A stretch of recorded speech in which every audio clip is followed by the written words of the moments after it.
Ça n'était pas tombé dans l'oreille d'un sourd. Et dès le lendemain, je me mettais en quête d'un moyen de transport pour aller à Boussade. On m'avait indiqué la gare de Louage. J'ai tout d'abord traversé le marché de Gafsa. Bonjour, bonjour. Je cherche la gare de Louage. Je dois aller à Boussade. Ah non, merci. Non, j'ai déjà déjeuné, merci, je ne veux rien. Merci, je cherche la gare de Louage. Non, je ne comprends pas. Excusez-moi, bonjour. Je voudrais aller à la gare de Louage. Je cherche une voiture qui va à Boussade. Non? S'il vous plaît? S'il vous plaît, s'il vous plaît, s'il vous plaît. Excusez-moi, je cherche la gare de Louage pour aller à Boussade. Là-bas? Merci. J'ai dû retraverser le marché pour enfin tomber sur la gare de Louage. Encore me fallait-il trouver la voiture qui allait à Boussade. Boussade, je vais à Boussade.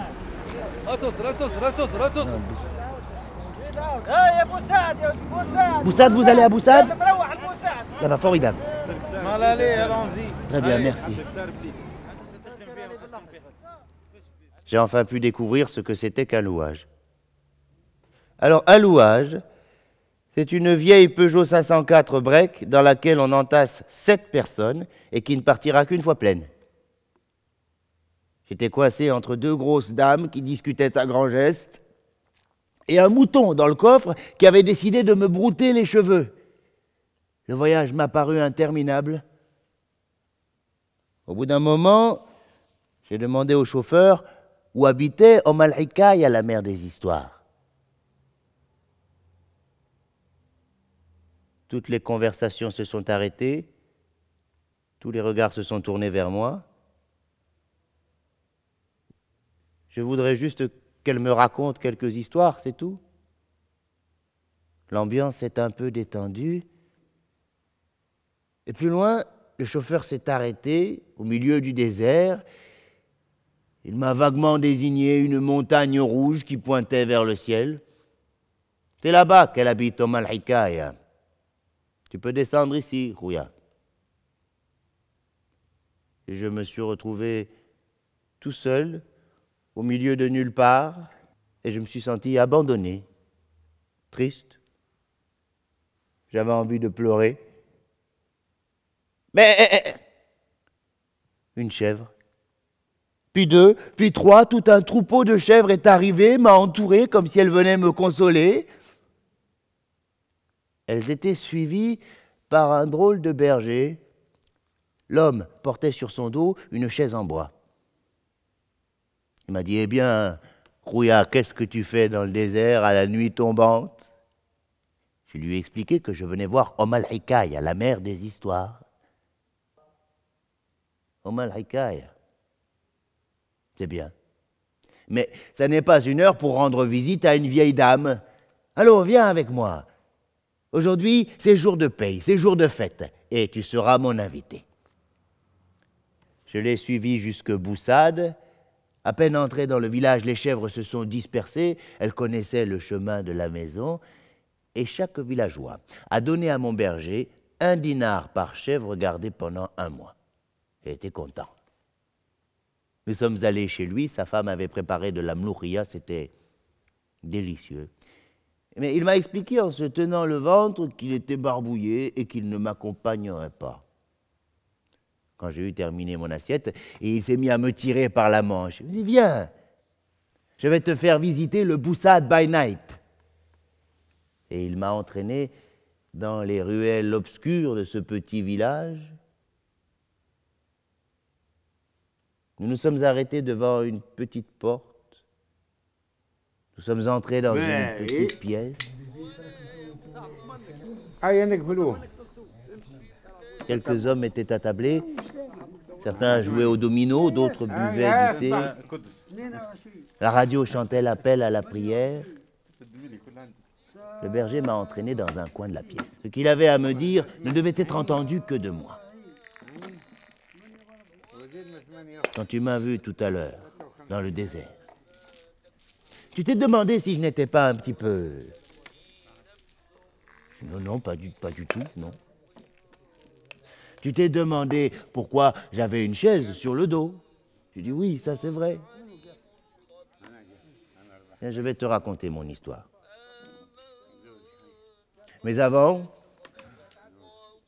je t'assure que je ne suis pas fou et que tout ce que je veux te dire n'est que la pure et simple et vraie vérité.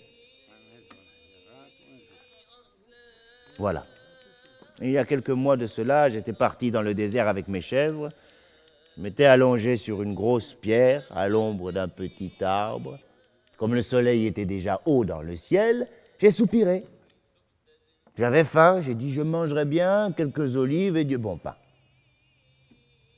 Alors, et je t'assure que ce n'est que la pure et simple vérité, de cette pierre sur laquelle j'étais allongé est sorti un gnome.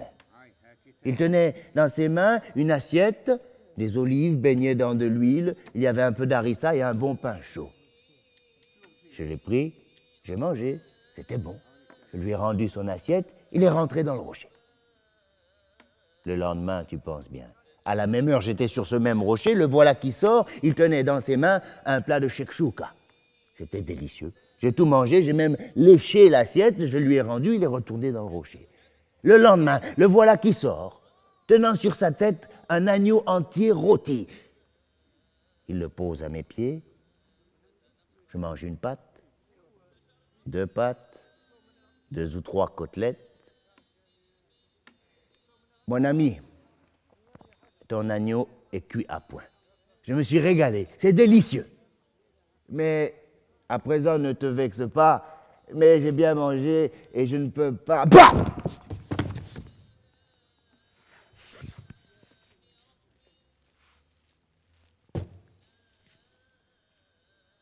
Il m'avait donné un grand coup de poing sur le nez. Il me regardait d'un air furieux. J'ai compris qu'il voulait que je termine.